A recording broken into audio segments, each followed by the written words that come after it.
বৌমা জি চাল দিও হ্যাঁ স্বাক্ষর চাল হ্যাঁ তো ভালোই হয়েছে। আমি এদিকে পাঙ্গাস মাছ আনছি দেখছো, আজ যে পাঙ্গাস মাছ দিয়া স্বাক্ষর চাল দিয়া ভুনা খিচুড়ি করবা, সাথে কিন্তু মুগ ডাল দেবা। আসসালামু আলাইকুম দর্শক। সারা বছর তো গরুর গোস্ত মুরগির গোস্ত এই দিয়েই খিচুড়ি খাইলাম, আজকে পাঙ্গাস মাছ দিয়া ভুনা খিচুড়ি খামু। আকাশ একটু মেঘ, ফিরি ফিরি বৃষ্টি হইতে আছে, খাইতেও সেই মজা হইবে। বুনো খিচুড়ি না, এটা দেশ বলে একটা খিচুড়ি বানাম, খাইলেই মজা হইবে। যাক মজা লাগলে করো, দেখো সাবধানে ধরো। মাছটা তো অনেক বড় আছে, মাছটা ধোয়া করে হয়ে গেছে। আর মাছের খিচুড়ি রান্না করে তেল, দারচিনি, এলাচ, পেঁয়াজ রসুন বাটা, আদা, হলুদের গুঁড়ো, মরিচের গুঁড়ো, কষানোর জন্য অল্প একটু পানি, লবণ, 5টা কাঁচামরিচ। মশলা কষানো হয়ে গেছে, আর মাছ দিয়ে দিন।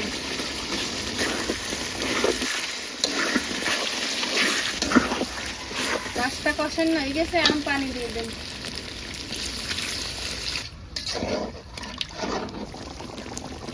মাছটা উড়িয়ে মাছের কাঁটাগুলো বাছিয়ে নেব। সেদ্ধ করা এই চাল ডাল মাছের মশলার মধ্যে দিয়ে দিন। মাছ এখন কাটা ছাড়েন হয়ে গেছে, আর মাছগুলো দিয়ে দিন।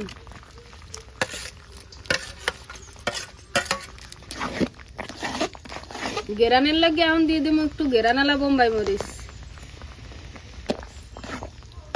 এখন দিয়ে দিম বাগার।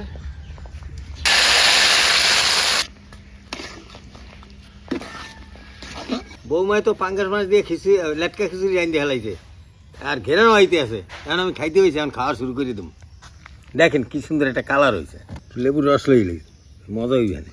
গরম গরমই খাইতে হইবে লেটকা খিচুড়ি। বিসমিল্লাহ। মাছের খিচুড়ি এত টেস্ট ভাবতেই পারি নাই, অসাধারণ একটা টেস্ট।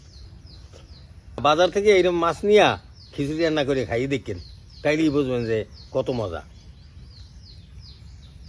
লেটকা খিচুড়ি খাইতে হয় গরম গরম, নাহলে মজা পাওয়া যায় না। সকালে একটু হালকা বৃষ্টি হয়ে গেছে, আর এখনও মেঘ আছে। কী যে মজা হইতে আছে বলার মতনই না। ভালো থাকেন, সুস্থ থাকেন। আমি লেটকা খিচুড়ি খাইতে থাকি। আগামী দিন নতুন ভিডিওতে দেখা হইবে।